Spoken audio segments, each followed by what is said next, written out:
আসসালামু আলাইকুম। ম্যাকাওতে কাল দ্বিতীয় ঐতিহাসিক টেস্ট শুরু হচ্ছে। এই টেস্টকে ঘিরে অনেক কিছু হয়ে গিয়েছে।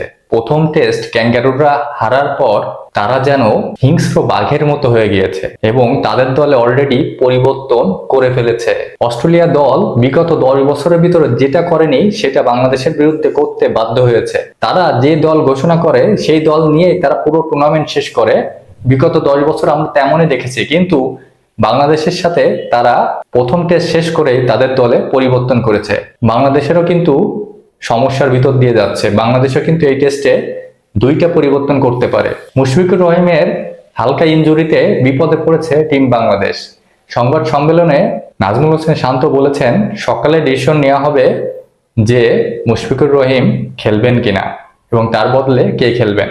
তবে যেটুকু মনে হচ্ছে যে মুশফিকুর রহিমই খেলবেন দলে। তবে তিনি যদি না খেলেন তাহলে তার বদলে কে খেলবেন চলুন একটু আলোচনা করে দেখা যাক।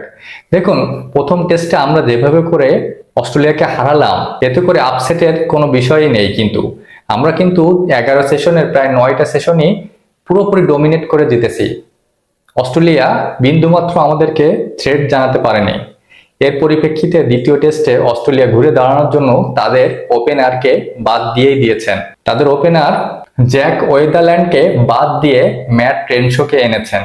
যে ম্যাট ট্রেনশো বিগত 3 বছর টেস্ট খেলেনি, কিন্তু এই ম্যাচের পরিসংখ্যান তার দারুণ দুর্দান্ত, রয়েছে 2টা সেঞ্চুরিও। সেই জন্য ম্যাট ট্রেনশোকে এনেছে এবং ম্যাট ট্রেনশোর অফ স্পিনারটাও কাজে লাগবে এই মাঠে। এবং আরেকটা পরিবর্তন হতে পারে, মার্নাস লাবুশেনের ফর্ম ভালো যাচ্ছে না মোটেও। তার বদলে জস ইংলিশকেও দেখা যেতে পারে মিডিল অর্ডারে। অস্ট্রেলিয়া এখন হিংস্র বাঘের মতো হয়ে গিয়েছে, যে বাংলাদেশকে যে কোনো ভাবেই তারা হারাতে চায় এবং ডোমিনেট করে জিততে চায়। বিশ্ব মিডিয়ায় তাদেরকে নিয়ে যা শুরু হয়েছে সেটা তারা মোটেও নিতে পারছে না। এই সুযোগটাই কিন্তু বাংলাদেশ নিতে হবে, এই সুযোগটাই বাংলাদেশকে গ্রহণ করতে হবে। অস্ট্রেলিয়ার যে চাপে রয়েছে সেই চাপটাই তাদেরকে ভালোভাবে তাদের ব্রেনে ঢুকিয়ে দিতে হবে ডে ওয়ান থেকেই। এতে করে বাংলাদেশ দলের কিছুটা পরিবর্তন দরকার। এবং ম্যাকাওতে এখানে কিন্তু বেশ ওয়েদারটা ঠান্ডা এবং বাতাসও বেশি, তাতে করে এখানে কিন্তু ফাস্ট বোলারদের জন্য স্বর্গরাজ্য বলা হয়। এবং এই ম্যাকাওতে তাই 3 পেসারের জায়গায় 4 পেসার নিয়ে বাংলাদেশ নামছে। শরীফুল ইসলাম দলে ঢুকছে, এটা 100% নিশ্চিত। এবং তার বদলে কে বাদ যাচ্ছে, সম্ভবত এটা তাইজুল ইসলামের ঘাড়েই কোপটা পড়তে যাচ্ছে। তবে ক্যাপ্টেন এটাও কিন্তু হুঁশিয়ার দিয়ে বলেছেন যে আমাদের 2 স্পিনার সেটা যে কোনো পিচে ভালো বলেরা করতে পারে। তাতে করে তাইজুল ইসলাম যদি থেকেও যায় তাহলে হয়তোবা ইবাদত বা তাসকিন, এই দুইজনের ভিতর যে কোনো একজনকে বসতে হতে পারে। তাসকিনের ওয়ার্কলোড ম্যানেজমেন্টটাও মাথায় আছে টিম ম্যানেজমেন্টের। এবং আরেকটা যে পরিবর্তনের কথা বলতেছিলাম যে মুশফিকুর রহিম, দেখুন এই অভিজ্ঞ ব্যাটার তিনি কিন্তু তার ক্যারিয়ারের দারুণ একটা অবস্থানে রয়েছেন।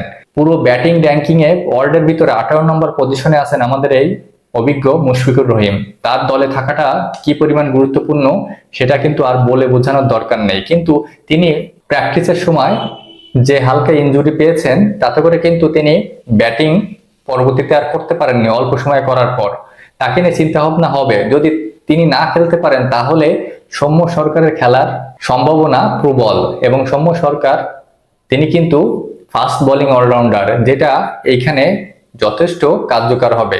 দেখুন, যদি মুশফিকুর রহিম খেলতে না পারে তাহলে সৌম্য সরকার খেললে এখানে কিন্তু 2টা সুবিধা পাবে বাংলাদেশ। এক, তার ওপেনিং ব্যাটিং, এবং দ্বিতীয় হচ্ছে তার ফাস্ট বোলিং। সেই ক্ষেত্রে কিন্তু বাংলাদেশ 2টা সুবিধা ভোগ করতে পারবে। তবে সৌম্য সরকারের এখন ফর্মটা কেমন রয়েছে সেটাও কিন্তু একটা দেখার বিষয়। তবে মুশফিকুর রহিমকে দলে থাকাটা খুবই গুরুত্বপূর্ণ, কারণ মিডল অর্ডারের একজন ডানহাতি ভরসা খুবই দরকার। তা না হলে আমাদের পরপর বামহাতি ব্যাটসম্যান অনেক বেশি হয়ে যাবে। তাতে করে মুশফিকুর রহিমের খেলার সম্ভাবনাও আছে, তবে সৌম্য সরকার এখানে প্রস্তুত রয়েছেন। যদি মুশফিকুর রহিম সকালবেলা ফিট না হন তাহলে এখানে ঢুকে যেতে পারে সৌম্য সরকার। এই অস্ট্রেলিয়াকে হারানোর জন্য বাংলাদেশ 1% হলেও আরো উন্নতি করতে হবে প্রথম টেস্ট থেকে, সেটাও কিন্তু বলে দিয়েছে হেড কোচ। কারণ এই অস্ট্রেলিয়া এখন যে পরিমাণ রেগে আছে এবং যে পরিমাণ তাদের মেন্টালি একটা ডিস্টার্বে আছে, তাতে করে এই অস্ট্রেলিয়াকে হারাতে গেলে বাংলাদেশকে কিন্তু আরো উন্নতি করতে হবে। দেখুন, অস্ট্রেলিয়ার ক্যাপ্টেন প্যাট কামিন্স বলেছিল যে আমাদের কাছে বাংলাদেশের অনেক ব্যাটসম্যানের ভিডিও ফুটেজই নাই এবং অনেক বলারের আমরা ভিডিও ফুটেজ দেখি নাই, এই জন্য আমাদের মেনলি সমস্যাটা ভোগ করতে হয়েছে। তারা কিন্তু এই ম্যাচের আগে তারা প্রপার একদম যে তথ্যগুলো দরকার সবগুলো একবারে পাই টু পাই করে নিয়ে তারপরে মাঠে নামবে। তাতে করে বাংলাদেশে যদি প্ল্যান এ থেকে প্ল্যান বি তে না যেতে পারে তাহলে কিন্তু সমস্যায় ভুগবে। তবে এই মাঠে অবশ্যই ফাস্ট বোলাররা ভালো করবে বলে আশা করতেছি, এবং আমাদের হাসান মাহমুদ, তাসকিন, শরীফুল এরা কিন্তু দুর্দান্ত করতে পারে এই মাঠেও। তবে বিপরীত পক্ষে কিন্তু যারা রয়েছে bowler, fast bowler, Hazlewood, Starc, Cummins এবং তাদের ফোর্থ যে ফাস্ট বোলার বোলান্ড, তিনিও কিন্তু সামনের ম্যাচে নামবে। তো চারটা ফাস্ট বোলারকে সামলাতে হবে এবং বাংলাদেশের ব্যাটিংটা করতে হবে প্রথম ম্যাচের মতো। তাতে করে ওপেনার তানজিদ হাসান তামিম এবং সাদমানের উপর দায়িত্ব কিন্তু আরো বেশি বেড়ে গেল। তাদের একটা ভালো পার্টনারশিপই বদলে দিতে পারে পুরো টেস্টের আসল চিত্র।